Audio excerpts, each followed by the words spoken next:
15 social media apps, including Snapchat, have been banned in the state of Jammu and Kashmir by the Indian government.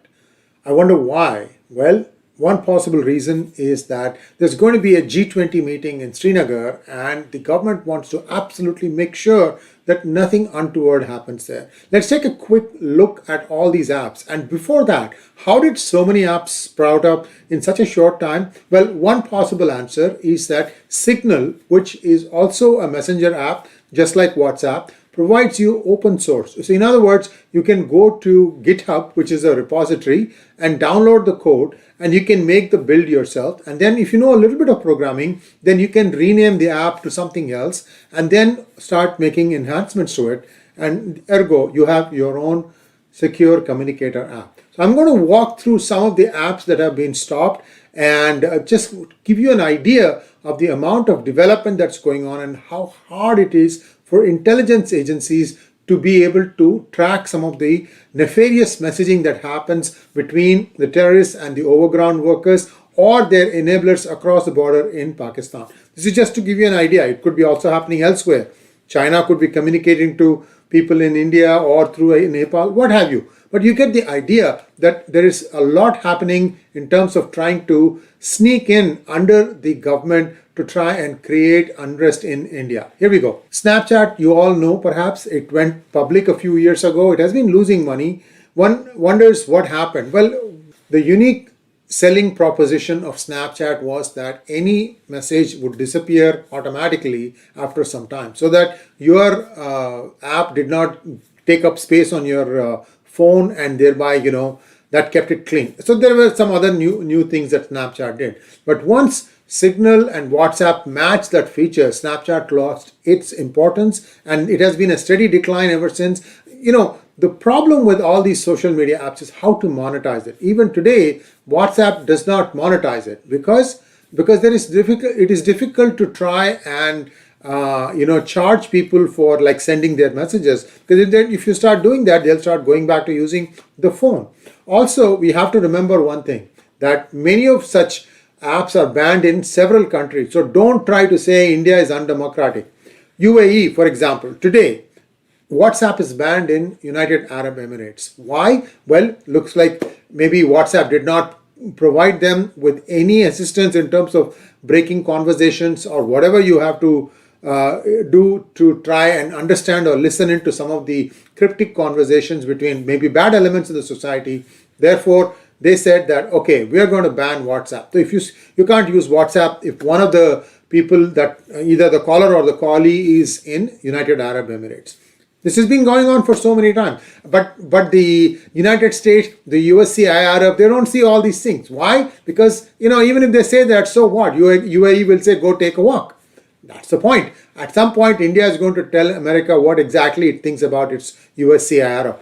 Total waste of taxpayer money. Anyway, the attempt by an Indian government to shut down all these things is rooted in pragmatism, and I wholly support it, because there is just no way to know how many apps are coming out of the woodworks and how to deal with them. Even as we speak, there could be new apps coming out. But the important takeaway here is that the next step may be that the government will turn Wi-Fi off, which will really make it hard for them to get their messages across. Let's see. So you have Snapchat, secure messaging with disappearing messages. You also have Cryptwiser. It claims that it is secured by a blockchain, and it is also a secure communicator. When you have a blockchain, what it means is that all the data that comes on will be recorded, so you cannot change it. So if you made a call to somebody, there is no way you can undo that by going and erasing logs. It is there forever. And Enigma, this is a big deal because it claims that you can send a message to up to 100,000 people. You want to create unrest? You get the idea. Another one is 𝙒𝙗𝙖, another encrypted messaging app similar to WhatsApp, nothing different. And here's 4 more. I just put them all together because they all do more or less the same thing. Wickr, Mediafire, BChat, and Conion, they all do something similar.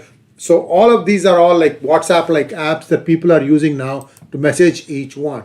Nandbox, this is an interesting tool. What it can do is you don't need to know programming. You can write the apps without even doing programming. So it's like push button programming, if you will. and this has several applications. It might be useful for someone to go and create a new app just like that for doing some special purposes. So I don't know exactly, but I do know that Nandbox also has a proof of concept, a secure communicator. So I'm wondering if the secure communicator app that was built using Nandbox is the one that has been banned, or they figured out, okay, well, if you ban one, something else will come, so let's just ban the complete platform. That's what might have happened. And the next one is IMO, another free, simple and faster international video call and instant messaging app. This one is open. That means that it is not having any encryption, although I suspect that there may be an encryption mode. Otherwise, Indian government would not ban it. Another secure messenger element like WhatsApp. Second line, this is an interesting concept. I have a phone, right?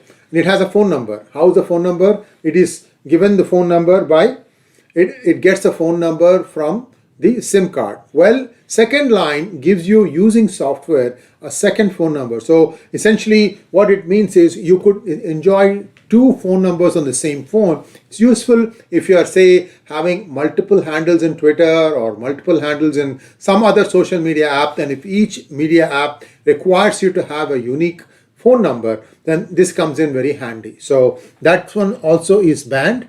𝙒𝙖𝙀 HD, high definition voice and video calls, and it works everywhere. So it claims, another one that has been taken down.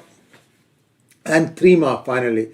So you can see that this open source ecosystem has given rise to several such apps, and the only way the government can tackle with it when there's a high security concern about the conduct of a G20 meeting in Srinagar. India had to do that. India had to prove to the world that it can conduct these meetings anywhere inside India, including the Jammu and Kashmir. This is like unheard of. Before Modi came along, everything used to happen in New Delhi and Vigyan Bhavan, and that was it. There was very few areas. Mostly it was all inside the Delhi itself. But this is the first time now the government has tried to make a conscious effort to reach or have these meetings across the country so that many areas will develop, because you have to do some infrastructure work to bring them up to a certain standard. So all these things are good. So let's hope and pray that everything passes off peacefully. We know that the lumpens across the west as well as north of India are hard at work to try and disrupt this, but they are going to be in for a huge disappointment. Thanks for watching. Please like, share and subscribe to our channel.